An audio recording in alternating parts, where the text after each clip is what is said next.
আমার বিয়ে হয় কনকনে ঠান্ডার সময়। আমার শ্বশুরবাড়িতে আমার শ্বশুর আর ছোট এক ননদ ছিল। আমার স্বামী বিয়ের 3 মাস পর অফিসের কাজের জন্য বাইরে চলে যান। সেখানে নাকি 2 মাস থাকতে হবে। এমনিতেই আমার বিয়ে হয়েছে ঠান্ডার সময়। এই সময়ে স্বামীর পাশে না থাকলে অনেক কষ্ট লাগে। আমার ননদ থাকলে হয়তো আমার পাশে থাকতো। ও বেশি দিন বাড়িতে থাকে না, কারণ আমার শাশুড়ি মারা যাওয়ার পর শাশুড়ি বাবার বাড়িতে আমার ননদকে ওরা নিয়ে গেছেন। ওদের মেয়ে মারা যাওয়ার পর বলে, নাতনিকে আমাদের বাড়িতে দিয়ে দাও, না হলে আমাদের মেয়ের কষ্টটা আমরা ভুলে থাকতে পারবো। সেই জন্য আমার শ্বশুরও নিজের মেয়েকে ওনার শ্বশুর বাড়িতে দিয়ে দেন। আমার শ্বশুর 2টো বিয়ে করেছিলেন, 2জন স্ত্রী মারা গেছেন। আমার শাশুড়ি ছিলেন বড়, আর আমার ছোট শাশুড়ি মেয়ে ওর মারার বাড়িতে থাকেন। তার মানে আমার শাশুড়ি 2জন ছিলেন। আর আমার ননদ আমার স্বামীর সৎ বোন। বিয়ের 3 মাস পর যখন আমার স্বামী অফিসের কাজের জন্য বাইরে চলে যায়, তখন আমি অনেক বাধা দেয়, কারণ সবেমাত্র আমাদের বিয়ে হয়েছে।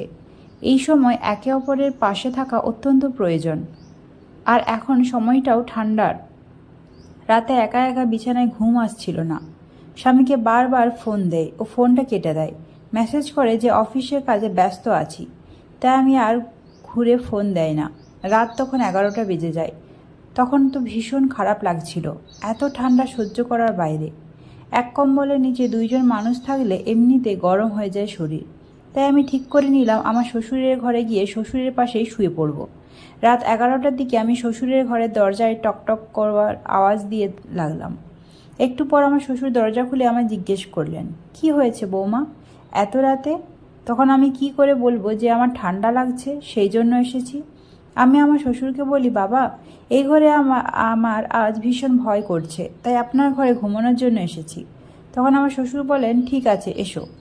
আরে এই বাড়িটা তো তোমারই, তোমার যেখানে ইচ্ছে সেখানে ঘুমাতে পারো। তারপর আমি গিয়ে শ্বশুরের পাশে শুয়ে পড়ি। এক লেপের নিচে না ঘুমালেও অন্তত একজন মানুষের পাশে তো শুয়েছি। আমার শ্বশুর অনেক ভালো একজন মানুষ ছিলেন।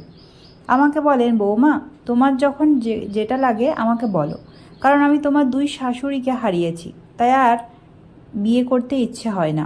যদি আবার বিয়ে করি আর আবার যদি স্ত্রী মারা যায়, সেই জন্য বিয়ের কথা আমি আর কখনো ভাবিনি। এমনিতেই পাড়ার লোকে আমাকে নানান ধরনের কথা শোনায়। আমি যাকে বিয়ে করি সে নাকি আমার জীবন থেকে চলে যায়। তাই নিজেকে অনেক কষ্ট করে সামলে রেখেছি, তবু বিয়ে কথা ভাবিনি। আমার শ্বশুর এখনও ছেলেদের মতনই। ওনার বড় ছেলে আমার স্বামী। আমার শ্বশুর বলেন উনি নাকি অনেক কম বয়সে বিয়ে করেছিলেন, আর 2জন স্ত্রীও হারিয়ে ফেললেন। আমার শ্বশুর বলেন, বৌমা, আজ থেকে তুমি যতদিন না আমার ছেলে আসে প্রতিদিন আমার ঘরেই শোবে। আমিও প্রতিদিন রাতে আমার শ্বশুরের ঘরে গিয়ে শুতাম। রাতে আমার শ্বশুর আমাদের 2জনের জন্য চা অর্ডার করে আনতেন। আমি বলতাম, বাবা, তোমার যদি চা খেতে ইচ্ছে করে আমাকে বলো, আমি ঘরে বানিয়ে দেব। বাইরে থেকে কেন অর্ডার করে আনো? আমার শ্বশুর বলেন, বৌমা, এত ঠান্ডা রাতে তোমাকে চা বানাতে হবে না। তোমার শ্বশুরের কাছে নিজের ছেলের বউকে চা খাওয়ানোর মতো টাকা আছে। আমি অনেক খুশি হতাম, কারণ আমার শ্বশুর আমাকে এত ভালোবাসেন। আর এত ঠান্ডার মধ্যে গরম গরম চা খেয়ে আমার খুব আরামে ঘুম হতো। কিন্তু কয়দিন থেকে আমি অনুভব করছি সকালে ঘুম থেকে ওঠার পর আমার সরাসরি পাথরের মতো হয়ে যায়। হাঁটাচলা করতে আমার অনেক কষ্ট হয়। আমার শ্বশুরের উপর আমার মাঝে মাঝে সন্দেহ হয়, কিন্তু পরে ভাবি উনি আমার শ্বশুরকে নিয়ে আমি এইসব কি ভাবছি। এইসব বাবা ও পাপ বলে আমার, কারণ উনি আমাকে নিজের মেয়ের মতো ভালোবাসেন। আমিও সব সময় আমার শ্বশুরকে নিজের গুরুজন হিসেবে সম্মান করি। একদিন বাবা কার সাথে ফোনে কথা বলছিল। আমি পাশে আসি তখন কিছু না বলে ফোনটা কেটে দেন। না চাইতেও বাবার উপর আমার কেন জানি একটা সন্দেহ চলে আসে। আমি বাবাকে বললাম, বাবা, আমি কয়দিনের জন্য আমার বাড়িতে চলে যাচ্ছি। কিন্তু বাবা আমার এই কথাতে মোটেও রাজি নয়।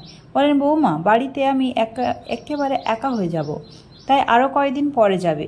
শ্বশুরের মুখে এমন কথা শুনে আমিও আর বেশি কথা বলিনি, কারণ হাজার হলে উনি আমার শ্বশুর। আর বাবার বাড়িতেও তেমন একটা শান্তি নেই। আমার মা মারা গেছেন অনেক আগে।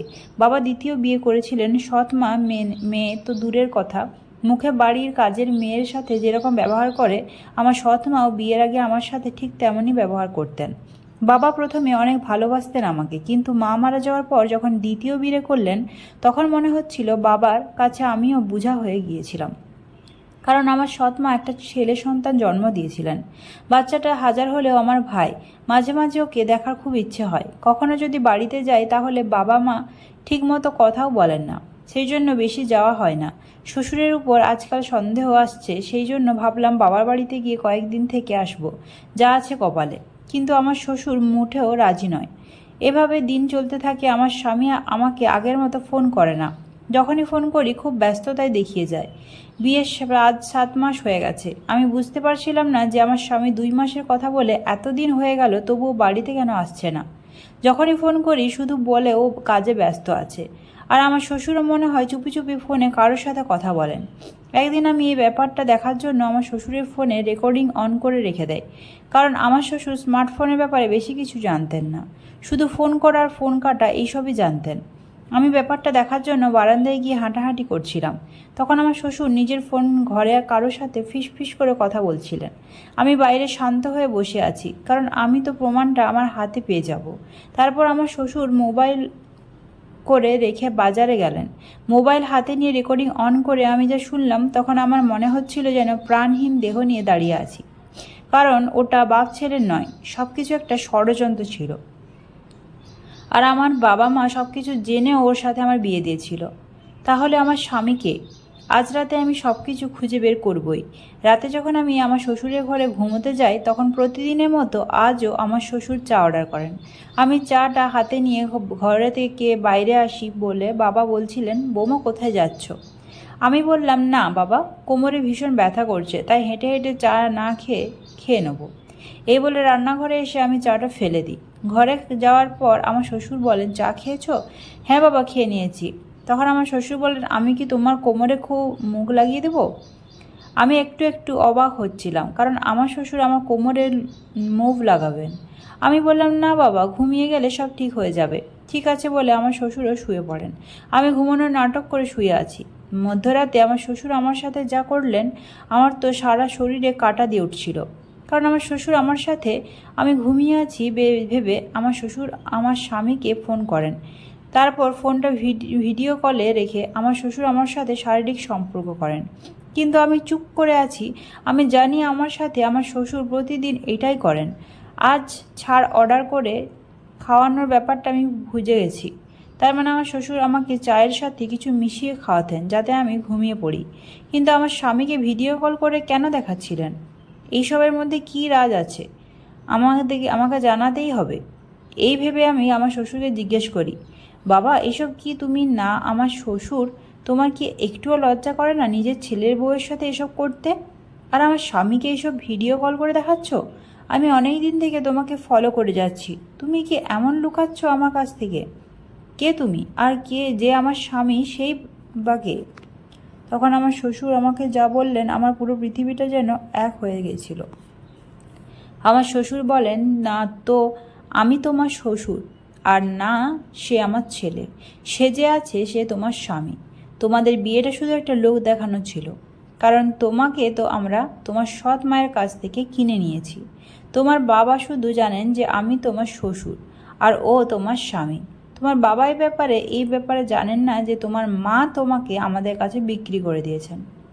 যে তোমার স্বামী সেজে তোমাকে বিয়ের নাটক করেছিল, ও আর আমরা অফিসে একসাথে কাজ করতাম। আমার 2 জন স্ত্রী মারা গেছেন সেটা ঠিক, কিন্তু ও আমার ছেলে নয়। ও নিজের দেশে চলে গেছে।